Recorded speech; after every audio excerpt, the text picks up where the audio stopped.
Ladies and gentlemen, we back. Hit that like button, people. Subscribe. Man, I'm gonna test this thing out today. A little politics. Not general politics, but black politics. Watching all these black people out here make a fool out of them damn selves. And you got black people out here now amping up the 1994 crime bill. Trying to defend this shit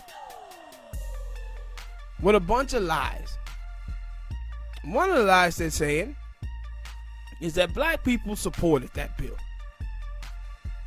No, black people did not.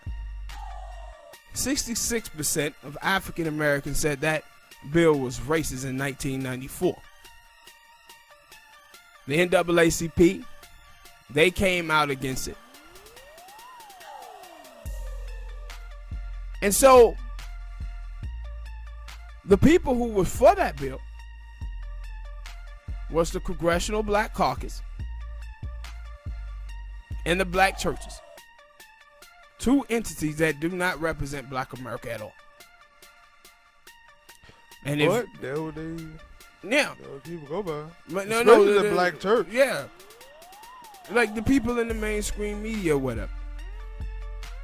And so, now you got these youngins out here who can't defend Joe Biden and Kamala Harris. So they out here using Republican talking points. Racist Republicans at that. To try to act like this crime bill was okay.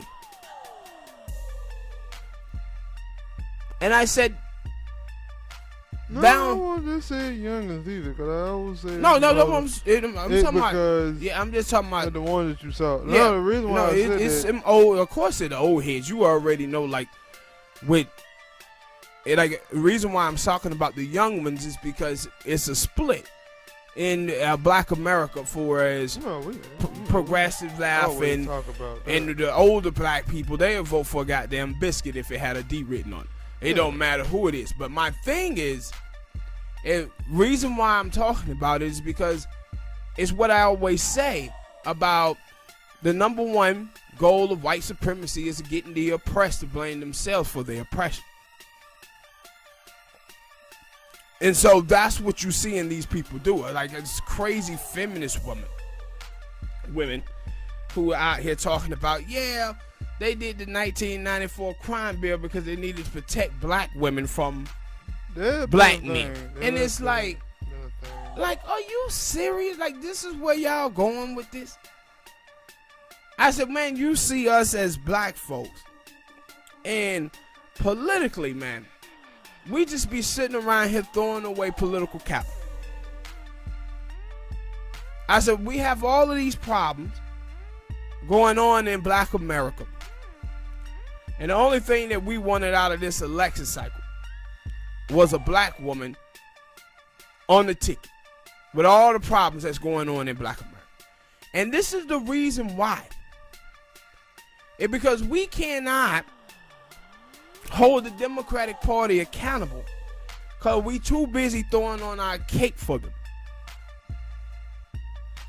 But for anybody in black America to be amping up the 94 crime bill, it's like, you just don't understand how devastating that bill was. But I said the reason why they don't and they can't hold the Democrats accountable for it is because the truth of the matter is they blame black men for it. That's why they can't hold the Democrats accountable, because they already have the people who they blamed for that. And I said, you have like today, you have like 63% of black men that's in jail is in there for selling drugs. Non-violent crime. This is these dudes that's in jail for poverty crimes, with the crime of trying to feed their family and put food on the table. And while we doing that, while that's what their life is, what we're doing as black people, we support immigration more than Mexicans do. So you have these males who are low-skilled workers have to compete in the global economy, then have to compete against their fellow Americans, and then have immigrants thrown across the border too and have to compete against them. So when it's no work, just like it wasn't in 1970s and 80s when they started shipping the jobs across the seas and automation, dudes took it to the streets and started selling the drugs that Ronald Reagan then was bringing to the United States to put in the streets so they could pay for their war, illegal war that they was fighting against Russia. But black men somehow gets the blame for all of that. Not Reagan, not Bill Clinton, Miss Hillary Clinton, Joe Biden, none of them. But black men do.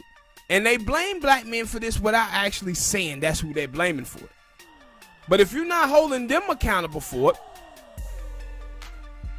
that's exactly who you blaming for it. It's black men. I remember Kwame Ture, he talked about this long time ago.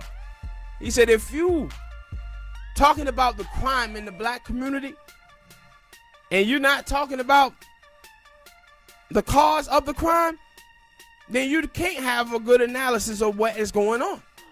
No, you can't. But I said it was a reason why crime skyrocketed in the black community in the late 70s and the 80s. And it was due to automation. Jobs being shipped across it. Thing is, now it just didn't hit white America later. Since 1990, poverty rates in the suburbs have more than doubled. That's why you got these white men out here going off about immigration. Because they jobs being shipped across seas now. That's why you see the 784,000 white people that died over the last 10 years from the opiate crisis. And so the stuff affected, but the thing is with the drug war, you see with us, they threw our black asses in jail. White people out here with the opiates dying left and right. Prison system ain't filled up with white folk. Because it was a coordinated effort on the United States government part to get rid of black men. And the reason why they wanted to get rid of black men is because black men are most left-wing men in the United States of America on economics. Black men was leading the charge.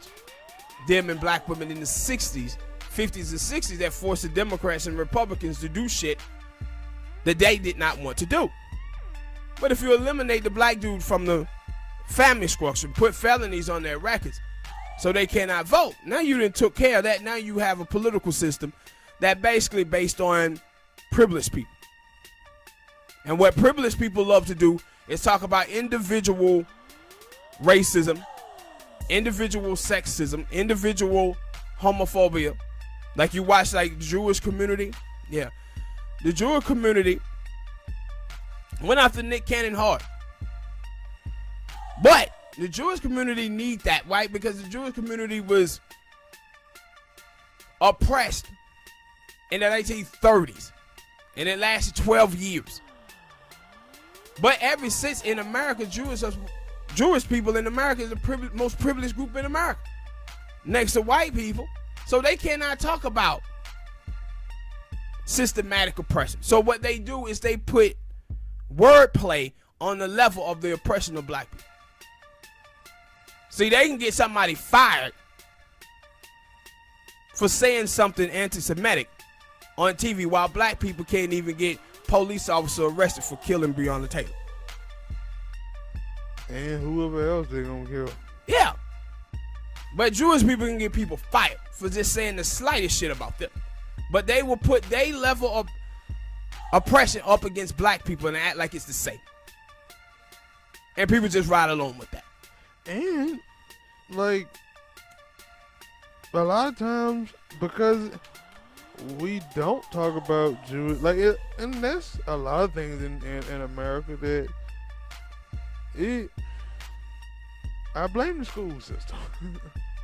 Honestly, I blame the school system because a lot of times they don't talk about none of this stuff. Like, yeah, They don't talk about a lot of this stuff. So You learn more outside of school than you did inside. now I've heard people say they went to college and they learned about stuff like this, and it like, yo, it took for you to be almost a grown ass adult before you could learn all this stuff. You supposed to be learning this stuff. Yeah. 6th grade, 8th grade, middle school, high school.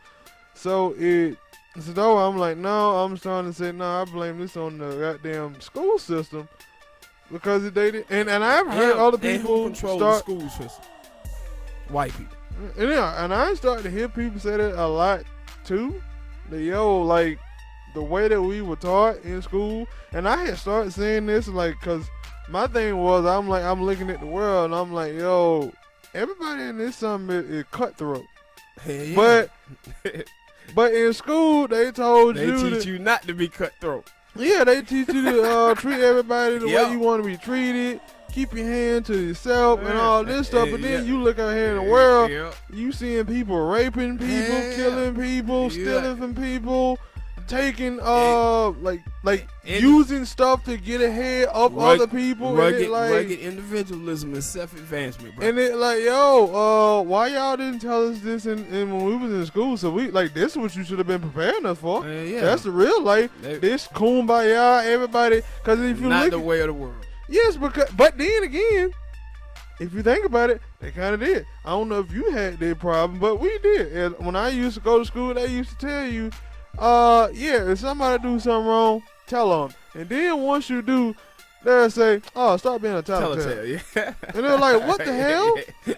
Like, you just told me to tell on this person if they do something bad, but now you come back and tell me, nah, I don't really want you to do that because you getting on my nerve. And that's how it look now. But you know that's how your parent was though, right?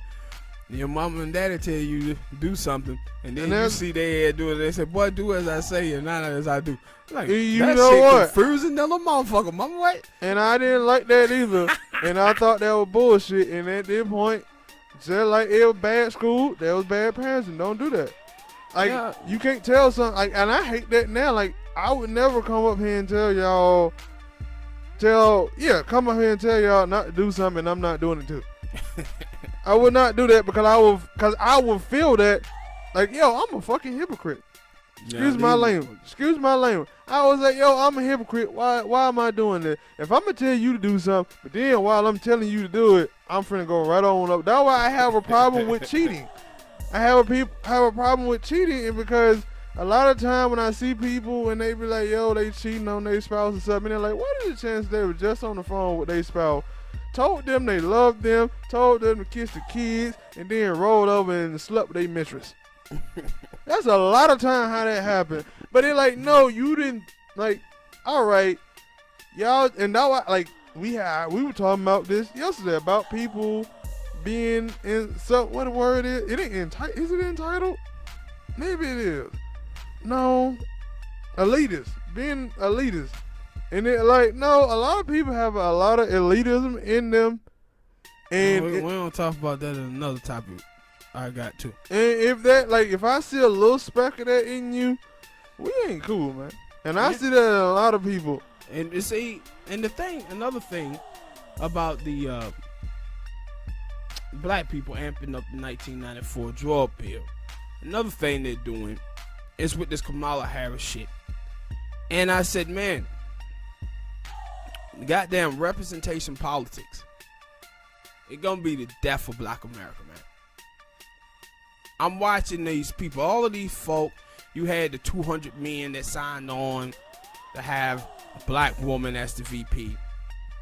Then you had all of these women, Angela Rye, all of them in the mainstream media amping up Kamala Harris. So Kamala Harris get the VP spot, and what does she do? She let you know who she aligned with. She started hiring nothing but Indian women to be on her team and foreign black women. Everything that she is. It was no African American woman picked. A bunch of Indian women. And then they were asking those Indian women, going through their stuff, what were their priorities? in America, what's one thing that needs to be fixed in America? And every last one of them go to immigration pertaining to Indian community. These people ain't finna do no advocacy for the black community or black women, African American women at all. But the reason why Kamala Harris got the spot is because of African Americans on TV, amping her up repeatedly. So when she gets the spot, do she hire any of them? No. She picked Indian women. And I was like, and there was this story, like Washington Post. Man, I don't know if you guys saw this story with the Washington Post, how they talked about, hey, did you know that Kamala Harris come from Jamaica, where it was a black woman who fought against slavery? Yeah, I did know that. But you know what I also know? That Kamala Harris' daddy, he come from the lineage of people who owned slaves. So that woman was fighting against her father. How do you contribute this story of a black woman fighting against slavery to Kamala Harris and not talk about the fact that Kamala Harris benefited off the slave trade? I said, this is the thing when we talk the mainstream media, bro. I said, one of the things that Donald Trump said that I agree with, he said, the American media is the enemy of the American people. Agree. Because I said, with her and Joe Biden, the mainstream media have allowed so much shit that they have done not get talked about. I said, when you watch these people and they talk to them, like, and I think with Malcolm X, one thing Malcolm used to always say, why is it in the black community that we are the only group of people that have celebrities representing our interests? And I'm looking at it, I'm like, they didn't pick a fake black woman, African American woman, to represent black people in Kamala Harris. And who I see Joe Biden doing interviews with? Cardi B. Cardi B called African American women some fucking roaches. And now all of a sudden, Cardi B is the face of African American women. This is who he's doing interviews with. I'm looking at this and I'm saying, what the hell? I looked at that as a ploy. She was you. She didn't understand that, but as soon as I saw it, I was like, all right, he just you, Cardi B. Because the thing was, we all knew for a while, or at least if you've been paying attention to her on that side of things, she had seemed like she was more of a Bernie supporter. She was a Bernie supporter. But, like a lot of people want Bernie lost, they just say, all right, Bernie, like some people we know, some of them people when Bernie lost, they were like, all right, I'm out. Yeah, like you. I ain't coming back. You didn't listen to me twice. And some people are still mad now, and you have dumbass people who like, yeah, well, Bernie with this, and they're like, yo, you know you riling up those people. Those people not gonna come out. And see, you saw LeBron. LeBron was out there amping up Joe Biden and Kamala Harris too. Like I said, look at these folk, man. Like I was just finna say, like, man, we have said this before. You said this a few minutes ago. That, yo, as long as it got a D in front of its name, and right now, as long as Donald Trump is the enemy, they gonna always go with that dude. They're not gonna, like, we had this discussion yesterday when we was at the store, and I was like, yo, in the world of politics, they only focus on two candidates. And that's the Republican candidate and the Democratic candidate. Even though it's a Libertarian candidate, it's a Green candidate. Hell, you got Kanye. I don't know what he running there, but he is a somewhat candidate. And but they only gonna focus on these two candidates. The thing too with Kanye, the thing is with Kanye, you see nobody ever talks about Kanye's positions that he runs, but that he's running on, right? They never tell you about that. They just tell you that Kanye's running, and they'll tell you about all the crazy shit he said about slavery and all of that shit. But they never tell you the platform that Kanye is actually running on. Because Kanye actually have a platform. And guess what? No, I think that goddamn platform that Kanye's running on is better than the Democrats and the Republicans. I think at TMZ, they be, like, every time they talk about it, they point out that he got a website. Yeah, then that's why I was like, y'all know, Kanye policy shit that he's talking about, no, it's actually good policy. But back to what I was saying, it like that's their thing. Those are the only two people that they see. Like I haven't been paying attention to politics for that long, but I think 1 year it was a libertarian person that were running for libertarian. I was like, yo, that dude sounds better than both the Democratic and he got some votes. Yeah, but it didn't matter. It was like that, like back in 2008 when Obama ran. Dennis Kucinich had the better policy. And it like, but the media, you in 2007, 2008, you knew who the two candidates was going to be. They were going to be Obama and Hillary on the Democratic side because that's who got all the media attention.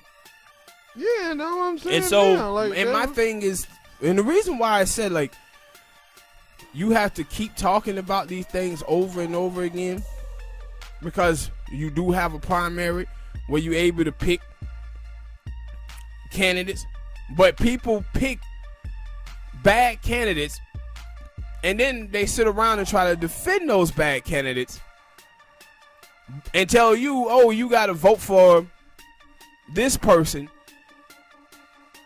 But it was like when other people were telling you to vote for other folks that had better policy than Joe Biden, you didn't listen to those people, so why the hell do those people have to listen to your ass now? No, that's my thing. Like, I had a friend. Well, I'll say that for another topic. Go ahead. Yeah, but just to see black people, though, out here amping up this crime bill, it's like disheartening to me. Because it's like, yo, man, do these people not understand how that crime bill in the 1980s and 1990s changed black America? I don't think these people understand this. Some people and I said talk about goddamn slavery. We were talking about, with that 1978 black women, the most wed women in the country, they threw all the black men in jail. So then black women had to start having survival sex.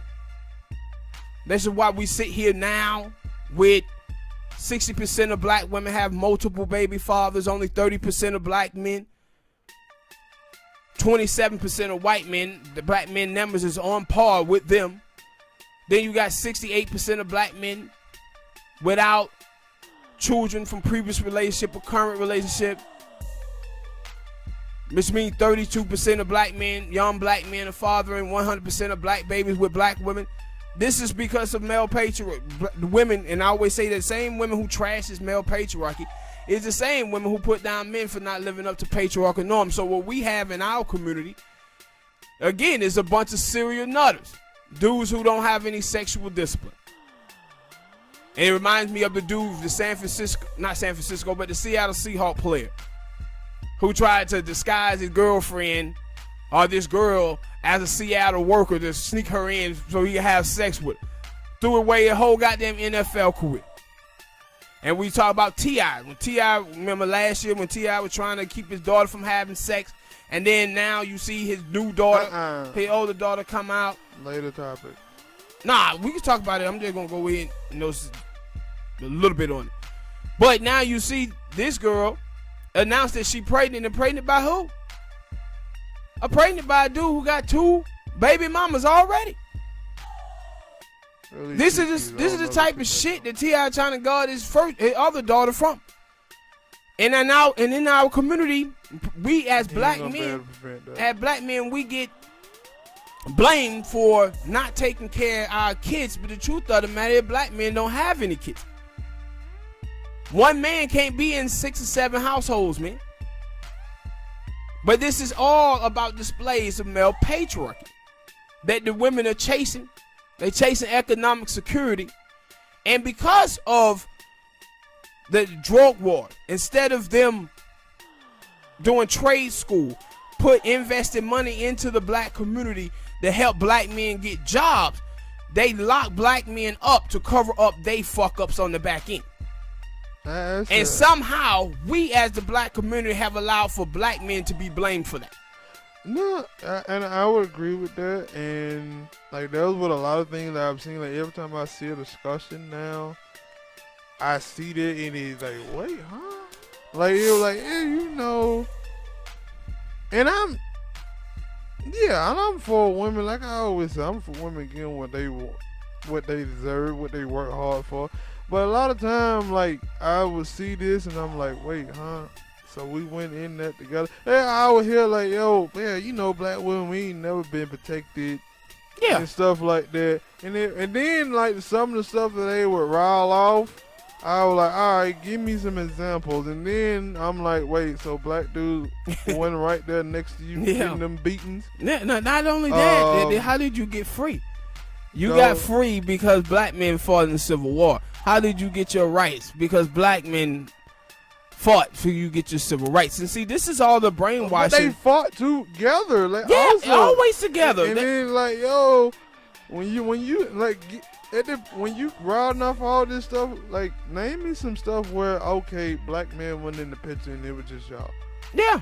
Because it's a divide and conquer. It's divide and conquer, man. That's all it is. That's divide black men and black women. That's what you see now, that hey, black women gonna save us from Donald Trump. Black women this, black women that. And it was like black men vote high numbers. Them and African American women are the only people who vote in high numbers overwhelming for the Democratic Party. But the problem is they erased a lot of black men out of the voting booth due to the drug bill. Taking away their right to vote. And that's why I said you see this stuff where you see these people that's in America, especially a lot of people in our community, especially these feminist women. These people lack history. They lack history on black men. And that's why I said Dr. T.C. Curry, when he started talking about these stuff, they be like, oh, man, he trying to cover up. No, he trying to tell you the black men's story. Y'all going around calling black men patriarchal, talking about black men oppressing black women. No, black men and black women have been in this thing together. They came in bondage together. They've been fighting for 400 years together. Two things, because they had a discussion about that, and I was surprised at some of the comments that like, the fans were coming in. The Breakfast Club, they had a thing about the City Girls, and they had said, and Charlamagne had asked them a question about one of these songs, and I guess one of these songs like Money Make the Poom Poom Talk or whatnot. Yeah. And he was like asking the fan, like, yo, what makes sure Poom Poom Talk? And then there was one, I don't know if she was a young lady, sound like she might have been a young lady, but she had a lot of wisdom. And she was like, yo, I think that, not for the Poom Poom Talk, but she was like, yo, I think a lot as women, we have some crazy expectations for men, especially when it come down. But it also let me know, when I get to it anyway, that she was like, yo, because like if you talking about money and stuff like that, and you are dating a young dude, well, it's hard for young dudes to find jobs, and if they do have jobs, they ain't making a lot of money in these jobs. Yeah. So that's tend to be the reason why sometimes a lot of women start to date older dudes, because they are the dudes who have a lot more money. Yes. And I was like, just put that out there an example and just cleared up a whole lot of stuff. Yeah. But women won't look at what she just said and say they agree. They'll blame some other stuff, because she basically just said, yo, young dudes, yeah, they got a job, but they ain't gonna be making a lot of money. Yeah. The older dudes are gonna have a lot more money, but you also gonna have to deal with, hey, he probably got more options out there. And then too, you probably he gonna be a little bit more controlling. But if the money is what you want, then that's what you gonna go out there and go get. Hold on, I got another one. And I was watching a thing yesterday, and they was talking about being broke, especially right now while everybody in the pandemic and stuff, being broke and dating. And it was a woman, she called in, and she was like, yo, when I go out to, like, if I go out on a date, I sometimes tend to let the man pay. And she was like, yo, I kind of feel bad about that, being a feminist. Because I tend to let the men pay. And then they were like, well, do your, like, yo, you don't have to feel bad about that. Like, yo, let the man. But it was like, yo, you a feminist. Yeah, but hey, hold on, let me finish. No, but I'm saying, like, hey, I got another topic I want that on the stuff that you talking about right now. I want to go in on that stuff. So we'll get back on that. Yeah, let me get it out now, cause it ain't gonna matter. And then it was another lady, like, she said, and I'm like, no, you're a feminist. What the hell are you talking about? Like, and then they did like some little polls, like, yo, if you went out on a date, who should pay for the date? You got the person who asked, you split it, and ones that said blank the man. Yeah. And a large majority of the people who voted in, they were like, no, you should split it. I was like, all right. My thing was, you should split it, or the person who asked to go out on a date. Yeah, but see, the thing is that they in and out of feminism, bro. But no, let me finish. Because the in and out, and you have like, save your words. Like the chicks today, they in a position where, hey, men are obligated to pay. And the reason why they want this is because a girl could go on a date with a guy that she knows she's not interested in, but she going out to eat. Yes. But she feel that a man is obligated to do these things. This is the same way, like, where I said with traditions, like, when you have men, like black men are the most oppressed males in the United States, the most oppressed people in the United States of America. Therefore, you have a lack of men, black men with money because of their oppression. See, this is where you have now these women that I'm going to talk about in another subject, these divested women. And they blaming black men for their oppression. It's your fault that you don't have enough money. It's this feminism, bootstrappism that you see playing out here. And so when a woman goes on a date, should a man pay? A man can pay, but he's not obligated to. It's like, if he does, I'm happy. If he don't, I got my own money. I can pay for my own food. And my thing was, like, with feminist women, they thing was they understood that if a man pays, he can expect things from me. Yeah, I could go on a date with a guy. He pays for a lavish meal, take me out to the movies or whatever. He come back and say, "Oh, now she might have sex with me." No, and that was like some of the people that was in the chat. They were like, "Yo, a lot of time women think that, yo, when you go on a date, the man just automatically has to pay." And I don't think that's cool. And then one of the ladies, she was like, yo, as a feminist, that is a thing that we supposed to be trying to do. We supposed to be trying to break the social norm that men don't have to come out and pay all the time when we go on a date. So I kind of do feel like, yo, like when they, especially after they showed the post, she was like, yeah, I do agree with splitting, because we supposed to be trying to break this social norm. And I was like, yeah. That is the whole point about feminism and a lot of other things. When it comes down to a break, when you bring up the word social norm, but I was like, yo, y'all pick and choose when y'all do that. Hell yeah, they do. All right, and that should be the end of what I said. All right, go to the next topic. Next topic. I'm going to talk about this conservative black feminism. Divestors. And you guys out there who be on Twitter, y'all probably see this as like a couple of different groups of these people, right? So you have your regular, I would also elaborate that.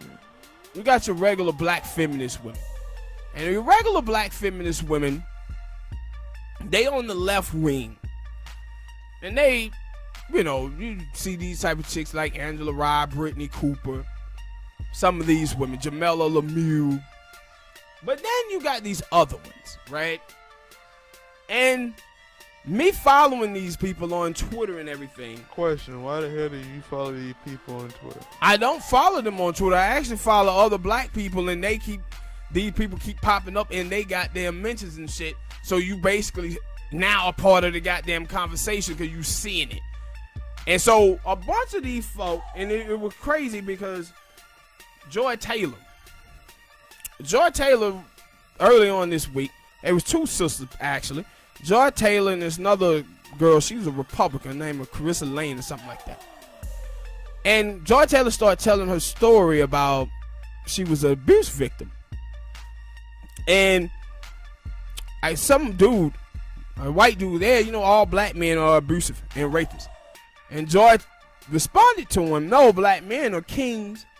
They're my father, they're my brothers, my cousins, and I love black men, and you trash. And so when I see her do this, right, I know, go in the mentions and read. Because these divestors are going to be in the comment section, in the mentions. Because anytime a black woman say anything positive about black men, here come the divestors, right? And so I saw that from her, and then Chrissy Lane, she had done some stuff with this other girl, and Tariq had beef with this chick a while back. And she's an African chick. I believe she grew up in Iowa. She was adopted by a white family.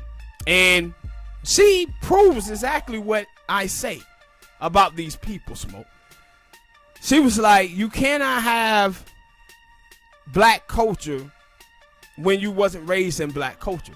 And no, I tell you about these Boule people, and I say that these folks have black skin, but they culturally white. So she's a Trump supporter. She just put out this video not too long ago, throwing her support by Trump. She been behind him. But you watch her, she trashed black men all the time on Twitter.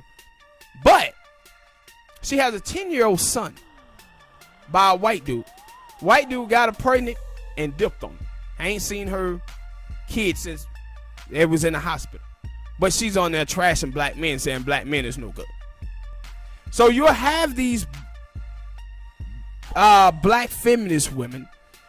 And what you see now, these black feminist women on the conservative right, and you'll see stuff from them, and it's like, you'll hear black folks, and black folks like, yo, man, these goddamn divesting black women ain't nothing but some white supremacists. Fact. But the reason why is because a lot of them are white supremacists. See, these white dudes on the right wing, they done seen these divested black women and these conservative feminist black women. And a lot of them are black foreigner women, by the way, because you look at them, they always have that patented bad weave to let you know that they didn't grow up around anybody black. Because sisters who come from the inner city has always laced. Because they have black people who know how to do hair. So you already know when you see them in these bad weaves. But the problem is you'll see that group of women, but then you'll see these people who have black anime pictures of black women. It don't be real faces. And every tweet that they have be about black men. Every last one of them, right? And that's who most of these women are. It's white men pretending to be black women and spreading racism against black men. So why are the white guys doing this? Blackface all over again. So when they did blackface in the 1930s, it was about their white women. Keep black men away from dating our white women. So what we do is we dress up as black dudes and parade black men as these savages beasts that want to rape women and kill them. So now they done took these black foreigner women who come to the United States of America and hear them spreading their anti-black male hatred. And so now these white boys then copied this. And they copy it. So now if we could be seen as black women trashing black men, then white women would see this and say, we're not going to date black men. But the problem with that is, if white women are around black dudes, they're going to date black dudes and judge black dudes by the person that they experience and that they're around. And see, one of the reasons why this shit ain't going to work, what they're trying to do, it's not going to work because of hip-hop music. And I always say with black people shouldn't raise their kids in white neighborhoods. It's because the black girls are going to be the one who get hurt by this the most. And it's because of hip-hop culture, NBA, NFL, with all the bad stereotypes that black men have also have great stereotypes. cool, hip, tough, big penises. Why you never gotta bring that up, man? I'm just saying that this is the shit. Yeah, I'm just being honest here. I'm being honest. So, black men have good stereotypes. And why did I say something? Now there's some nigga in the comments and I'm like, yeah, I bet you he said it because he got a small piece. Shut the hell up. Because this is the shit that flows through America. And so what you see is that these black, and I was listening to these black girls who grew up in the suburbs and they was talking about this. How their school was like 80-90% white and all they went to the prom and all the black girls didn't have any dates. But the black guys was dating white women, Latino women, and Asian women, whatever. And this is because those women now have drifted into black culture. So they're attracted to those black guys. But the representation for black women is Cardi B, Nicki Minaj, the City Girls, and shit like that. And so those guys look at girls like that not as marriage material. Look at girls like that as a cum dump, a girl you have sex with, nothing you want to marry. But that's the representation of black women in the mainstream media in our culture. So those black girls, they struggle. And you see these black girls, they live in places like Iowa. They live in places like Wyoming, Montana, places with not a very high black population. So they judge black men by this small space that they occupy. So this is how you create divestors. Talking about we divesting from black men. You're not divesting for black men. The black men in your area won't date you. Won't date you. Not divesting from them at all. So you'll see these women who constantly shit on black dudes, but you'll look and see the hypocrisy in it all. Where these women will be like, trash black men for dating outside of their race, and then all of a sudden, you'll see them thirsting after white boys. No, you never see them with white boys. That's the thing. It's always, I want to be a white man's whore or shit like that, but they never have any white dudes. Well, I guess I was talking about and so, instances of women I've seen with white men. Yeah, so one of my homies, he was on Twitter, and he was like, yo, man, from now on with these divestors, we're not going to argue with them. We're just going to ask them, post a pic of yourself. Post a selfie. And I said, that's the perfect thing, because they're never going to post selfies of themselves. Because most of them are white men. Them. Yeah, most of them are white men pretending to be black women on there. But it's widespread on Twitter, bro. And I said, some of the stuff that you see on there, you like, wait a minute. We have this whole like cancer culture thing going on, but these accounts can post pictures of black men being hung in the 50s and 60s saying the good old days when black men knew their place. And you like, how come that didn't get? Because nobody is reporting it. Yeah, no, people are reporting it. And I was like, how come this shit is not getting taken off? But this stuff is widespread on Twitter, and that's why I said, like, dudes say, yo, man, who are these women? I said, most of them are not women. Most of these are white men. Most of them are. And I said, and the thing is, they got thousands of these accounts. But what crazy is that anytime I see a black woman on the internet that says something about black dudes in a good way, assuming you go in the midst, it's littered with these divestors. And my whole thing is, for the ones who do got white boyfriend, why you spend all your time on the internet talking about black dudes all day? Because if I was over there dating outside of my race and I didn't like black women, I wouldn't be around talking about black women. And if I was a white woman in a relationship, or I'm a white dude in a relationship with a black woman and she online all day talking about black dude, I'm looking at her like, what the fuck am I? Stop living, like, for me, you really want to be with black dudes. For you to continue to talk about them all the time. True, but I just thought about it. I take it as people who break up with have a bad breakup with a whatever it is, boyfriend, girlfriend, spouse, husband, wife. They go into their next relationship still mad or whatever about their other relationship, and they bring that into that new relationship. So I'm guessing that's what it is. That they can't help but talk about that. And you know, I've always said that before, that people have a hard time not caring about whatever the fuck. I gotta stop cussing. Whatever, whatever. Somebody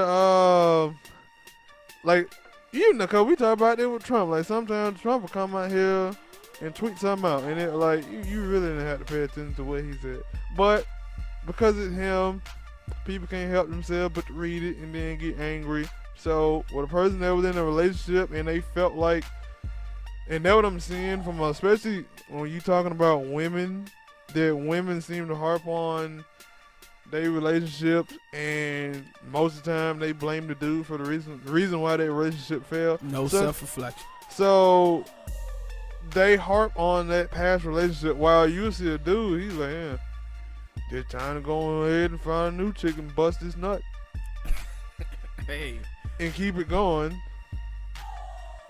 So, yeah, but that's what I'm starting to see from a lot of, and I don't want to say that, a lot of women, but it is. Yeah, and see, the thing is about when I say conservative black feminists, the reason why you see the conservative black feminists is because these women, they would take stuff that we already know and shit that have been disproved. So you'll have like racist white conservatives, and they'll talk about black on black crime. And we know that people commit crimes amongst the people who they live around in proximity to. And so you'll hear these black conservative feminist women talking about black men abuse black women, black men rape them. If men in general rape women and abuse women, and black women are in relationship, like I think like 95% of black women that marry black men. Therefore, black women is in spaces with those black dudes, and the black dudes have a problem with, if men in general have a problem with rape and abuse, then those are the people who going to get raped. It's black women. The same way with white dudes, because you got 90% of black crime in America is committed by other black people, but 89% of crime committed against white people are committed by other white people. So they talk these same racist white supremacy talking points that you can see from racist white boys. That's why I know that they racist white boys,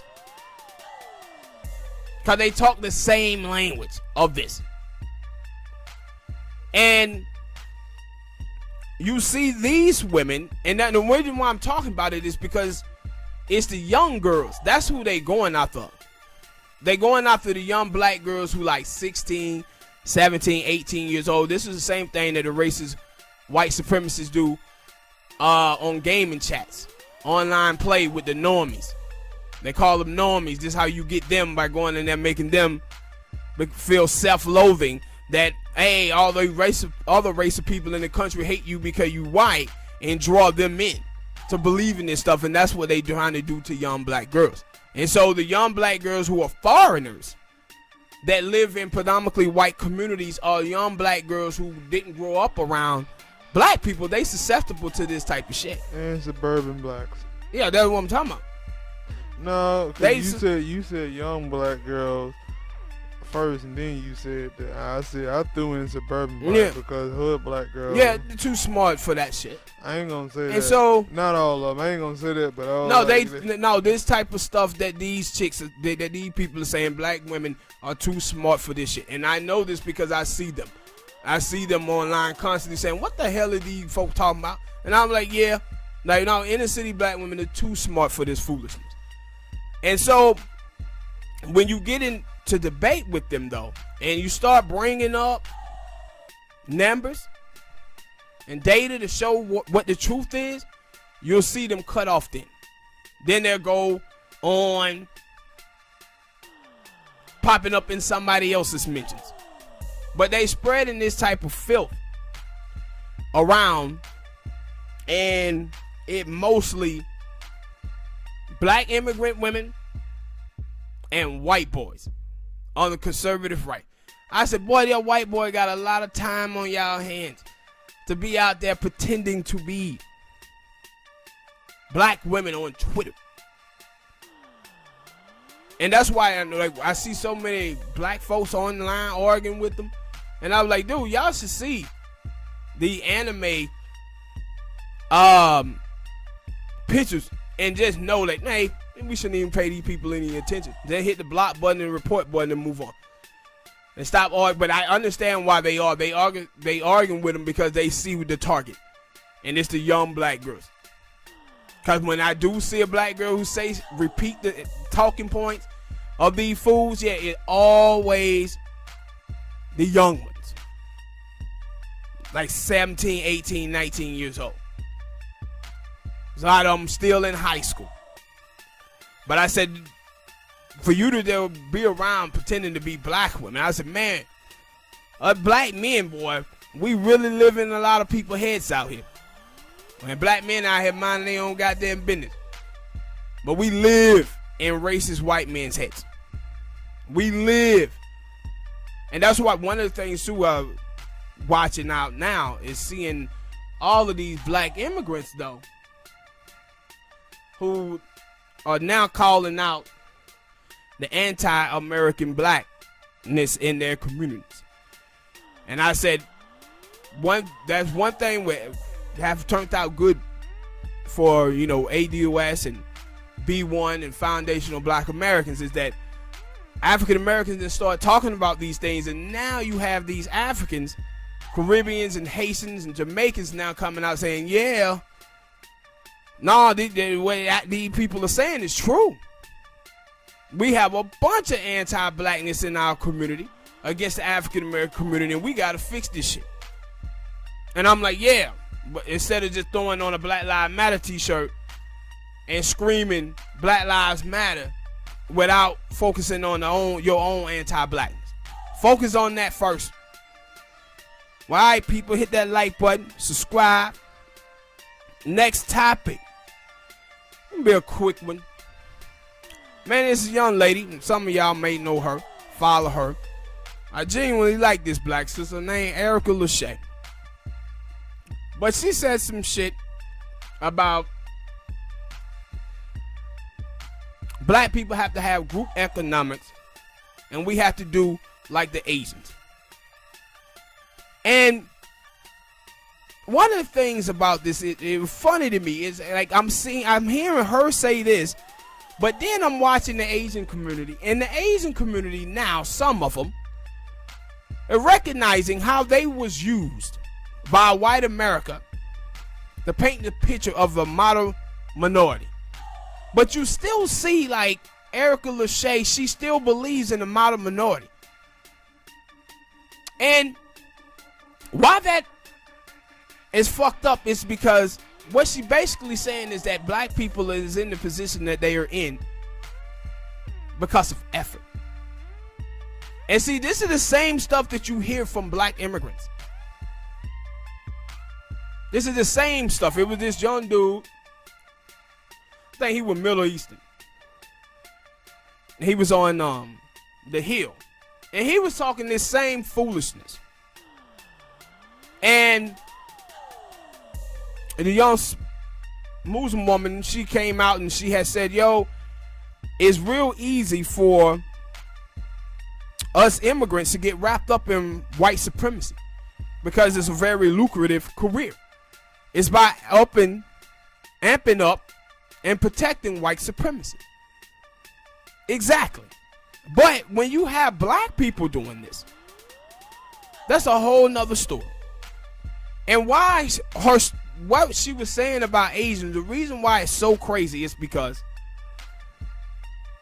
black people, African Americans, came here to America in bondage while other people came here on their own fruition. But in the Asian community is different from most groups. And the reason why they are is because Asians come to America from a whole bunch of different countries. So they're not just one group of people that just came from Japan. They come from all over.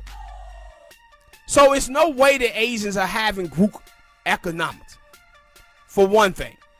Number two,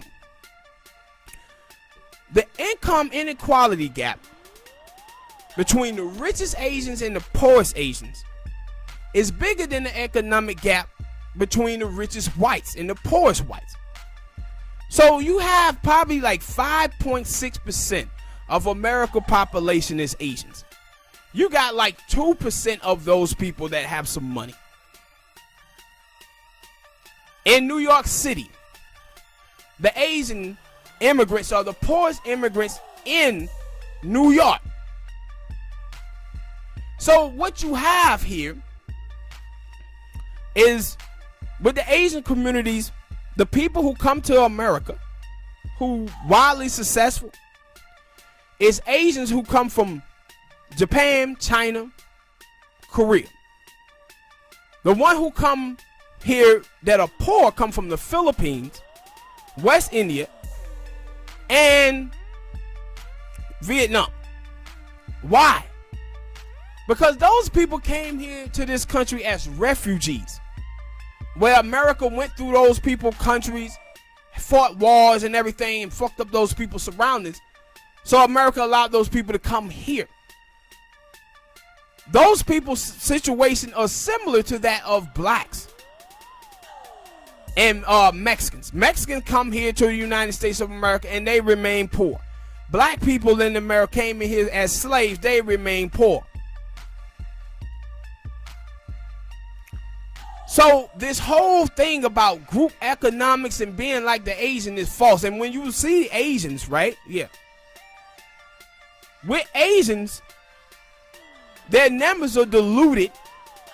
One, because they come here from all different places. Another reason why their numbers are diluted is because 54% of Asian women marry white guys. Are those Asians women in control of that money? No, they are not. And so you see that when you see the numbers. And this is the same thing about the last topic when we was talking about people committing crime in proximity to the people who they live around. And to dispel the crazy stuff that you hear from these black feminist women that talks about black men abusing them. 54% of Asian women marry white guys. White men are 5 times more likely to abuse an Asian woman than an Asian man is, and 3 times more likely to murder an Asian woman than an Asian man is. Because 54% of them are marrying white guys. So they're not in control of that wealth. The white dude still controls that money. But the money is held within family households. So it makes Asians look like they have more money than they really do. And the people who understand this more, it's the Asians. I hear them talking about it all the time.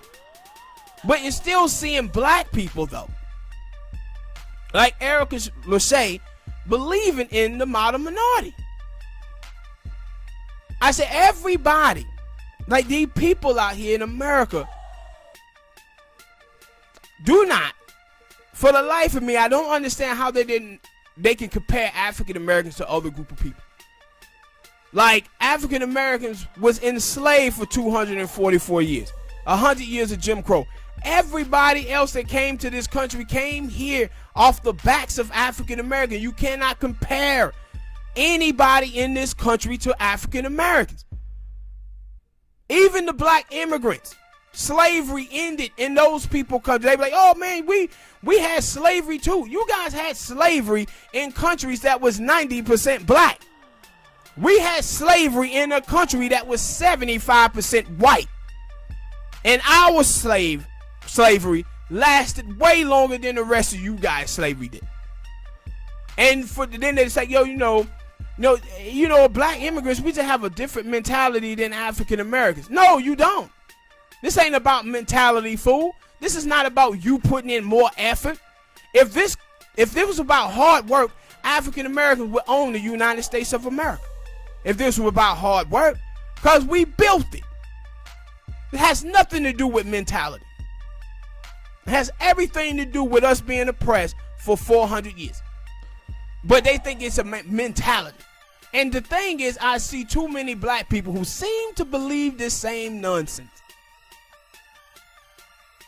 To believe this. This is when I tell you the number one goal of white supremacy, getting the oppressed to blame themselves for their own oppression.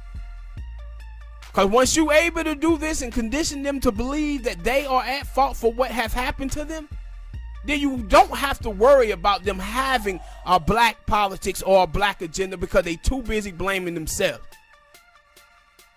Or you see we have that problem in our community, and the other problem we have is that black people believe that they can overturn 244 years of slavery, 100 years of Jim Crow with a college degree. And I've told you guys countless times how false that is. And I said, once you hear people like Erica Lachey say stuff like this, and now you watch David Brooke at the New York Times, and he writing columns talking about how him as a Republican, now he's for reparations. Now how he's seeing that, no, I'm a moderate. He said, I'm a moderate, but I realize that moderate politics is not the way to go for the black community. It's actually bad. Now you watch and you see people like Ann Coulter out talking about, yeah, we need to do stuff, reparation for black people. And Ann Coulter is telling the story constantly about why the immigrants do better in America than African Americans do. Because they are getting all the programs that was here for black people. They the ones who benefit off affirmative action. They the one who get loans and grants and stuff from the government, while African Americans don't. And see, the way that they do into this country, they fool people like saying, hey, you know, send me your sick, send me your poor. That's bullshit. Most of the immigrants that come into America, don't matter what race they are, these people are affluent. Come from backgrounds with both parents have college degrees. While we as African Americans, we can't even get to college. This is the thing about affirmative action. When affirmative action was a trick bag. Why? Because they say, hey, black people, if you get to college, then you can get affirmative action. Well, black people can't get to college. Especially black males, because black males had to take on the role of being the providers when they 12 or 13 years old. Because they fathers and got wrapped up in the drug war trying to provide for their family. And the kids end up doing the same thing. Why? Trying to put food on the table so they don't become a part of that group. What group? African American, 14% of the population. We make up 55% of homeless people. That's what we as African Americans are facing. So they put affirmative action on the board, knowing damn well that the disposition of black people being impoverished, that the black people ain't gonna make it to college. I think it's only like 16 to 24% of African Americans that make it to college. So we're not benefiting from it. The people who benefit from affirmative action is immigrants and white women. Then they come and tell us, no, we just have a different mentality. It's a different mentality. No, we come from 400 years of oppression and you don't. You don't. Africa did not have no Jim Crow. And see, this is one thing that or bad stereotypes with Trevor Noah. And Trevor Noah, he talked about the same thing too. He was like, yo, man, I used to think that the apartheid and what happened in Africa was on the same level of what happened to African Americans here, until I got here to America and I lived here and see what it is for African Americans. And I was like, oh shit, we actually had it good back home.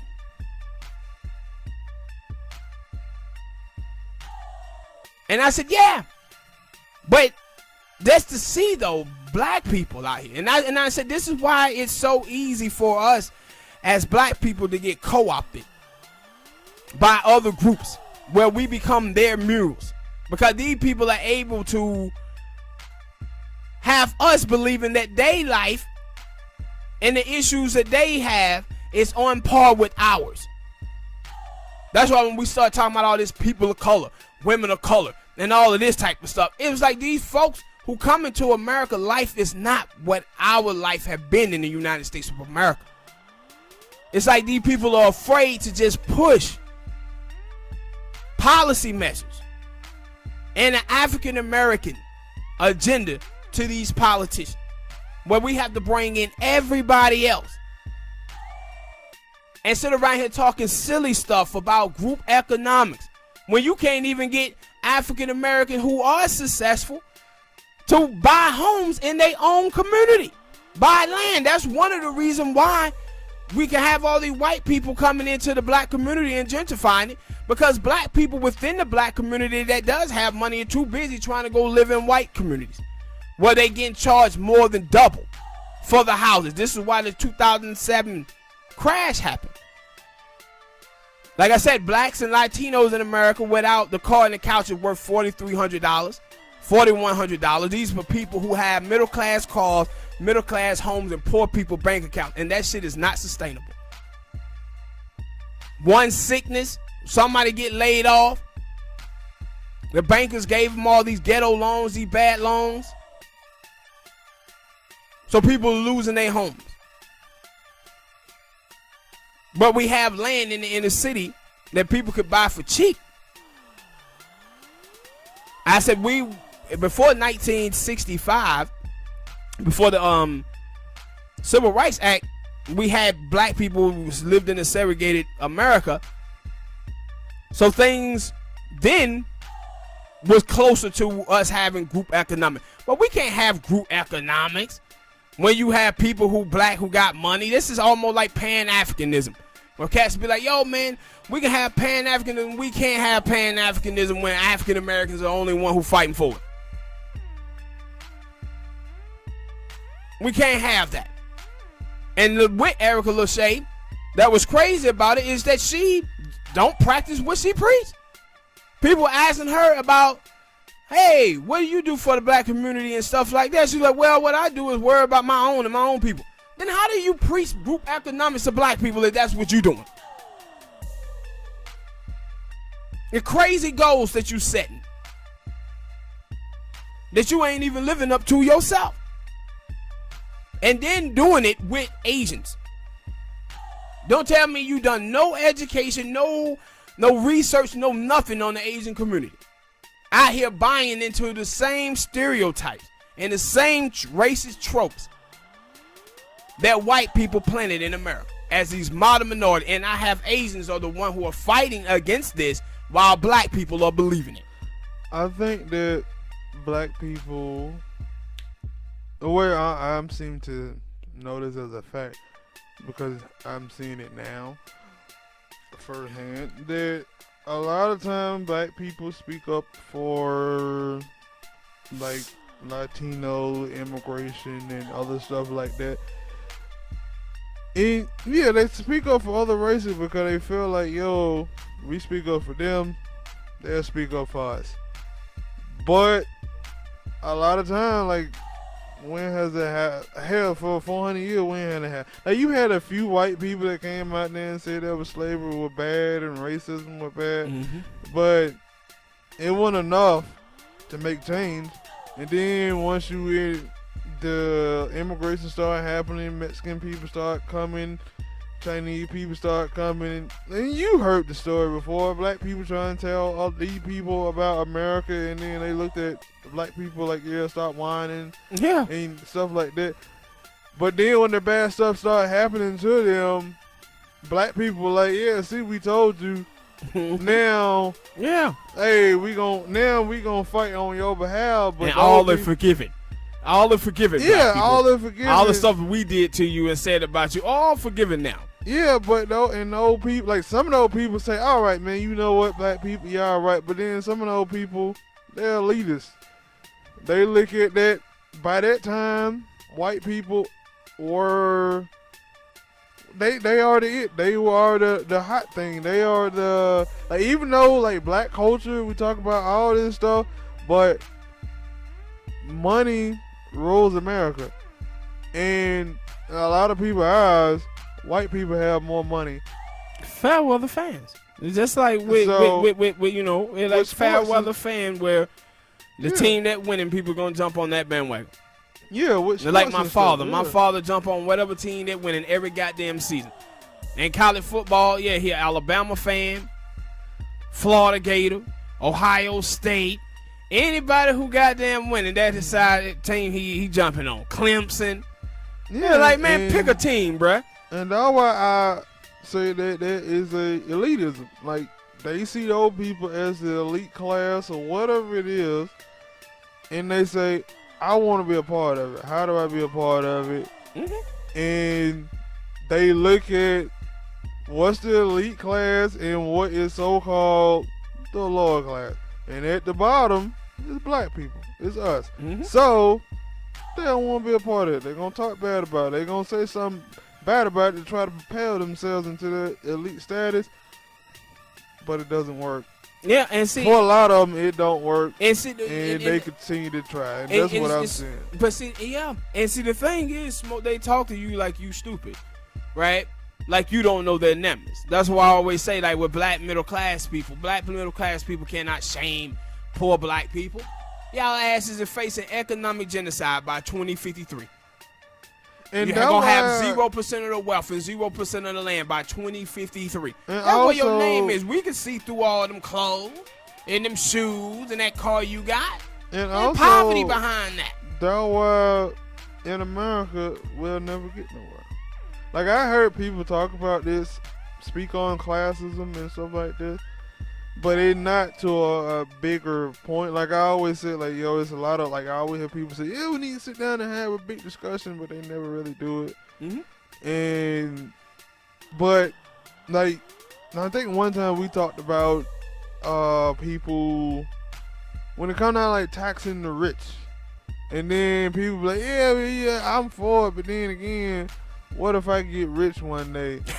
And it like, yo, food, that's how that elitism, because I would have never thought about that. I've never been like, yo, but then again, I'm talking about myself.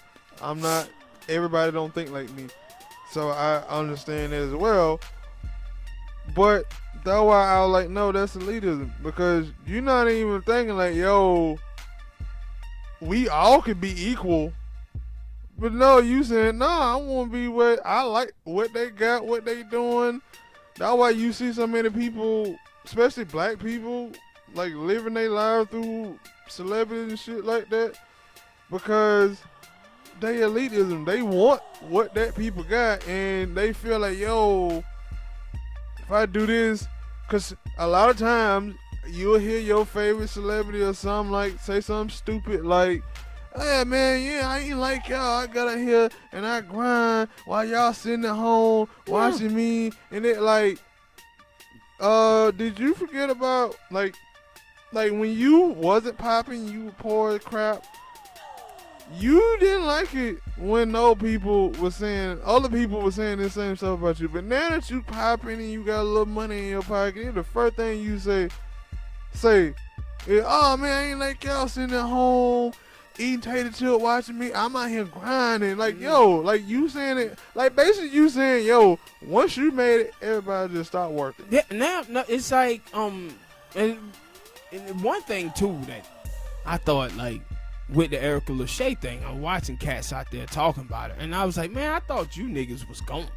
And that's of these niggas who be like, oh man, you out here begging white people for their money. I said, there you go again. There you go again. I thought you niggas was gone. I didn't think y'all niggas was around anymore. Nigga who said that. I said, we're not asking for, you think reparations is a handout? 244 years of slavery, not getting paid for but it, also not is a handout? But also, when you say that, you also got to ask the question of, wait, so are you acknowledging that white people run the country? Because you basically just said, yeah, oh, y'all always asking. No, that what he's not, it's not about what he's saying. It's about what he's looking at. We asking white people for their money as if black people don't pay any taxes into this system.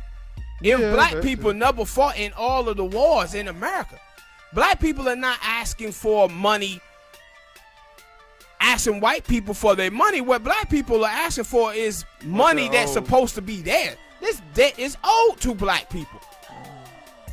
And see, this is when I tell you about niggas trying to turn a weakness into a strength, man. What you doing is you fail to want to fight against this system of white supremacy.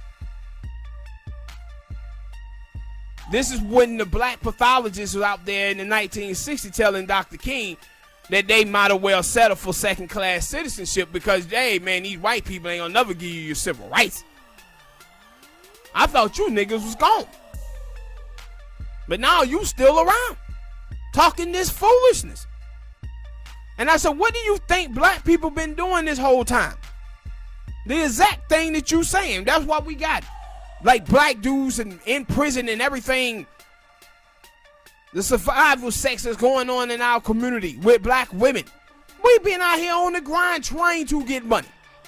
But it gets to the point where you understand that white people got all of their money. I said, this is the thing I'm telling you about with some black people. Some black people seem to believe that God bless white people with money, or white people got all of their money from going to school.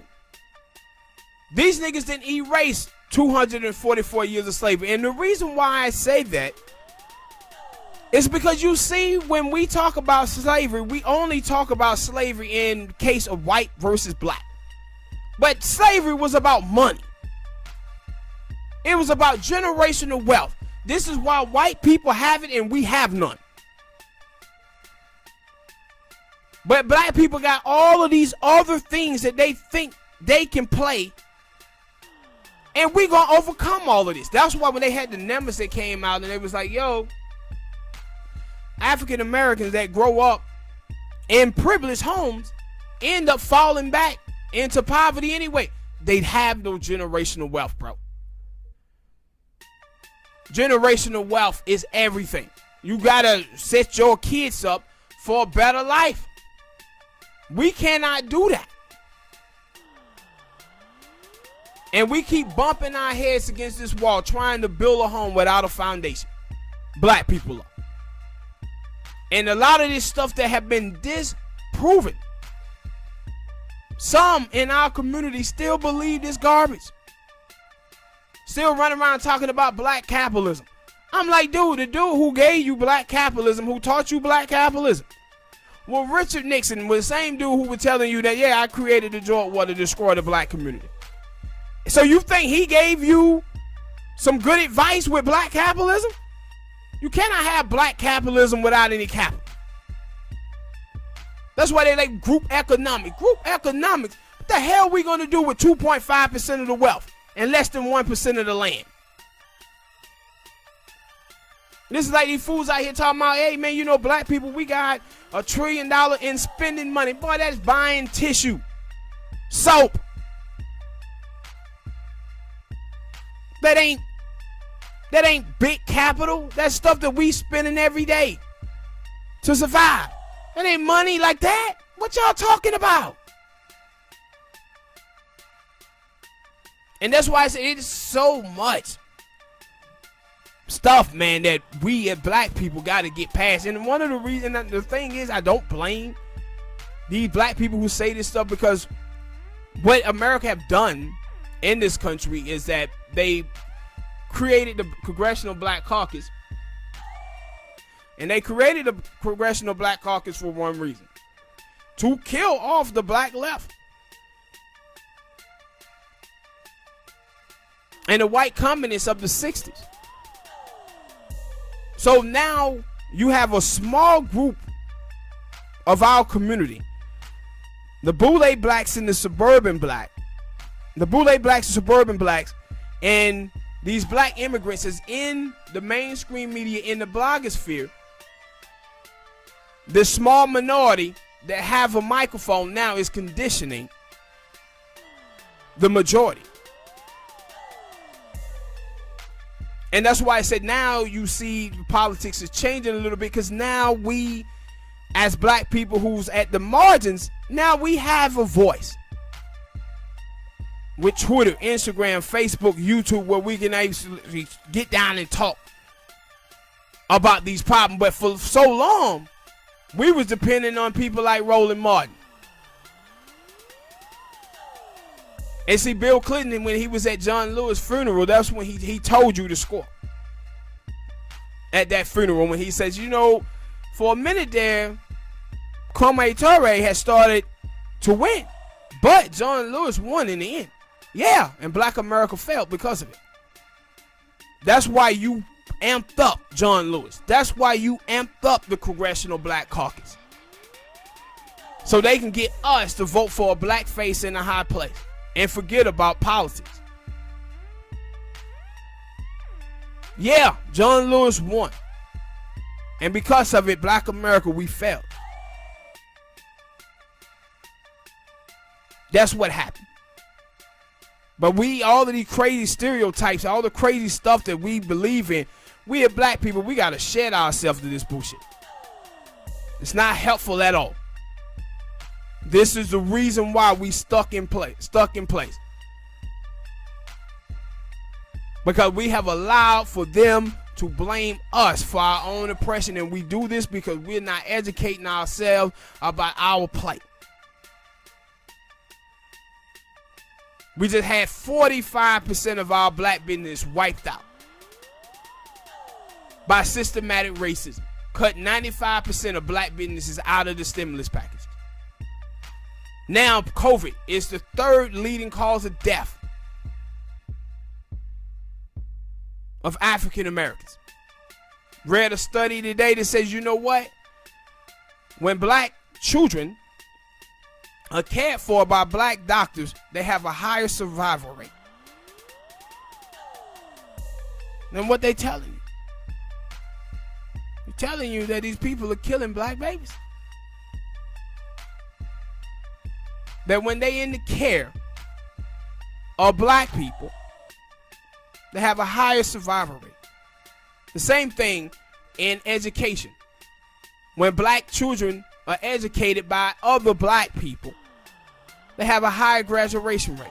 But guess what? 83% of teachers in America are white women. This is how these people took us from being physically enslaved to mentally enslaved. Got us being educated by white people.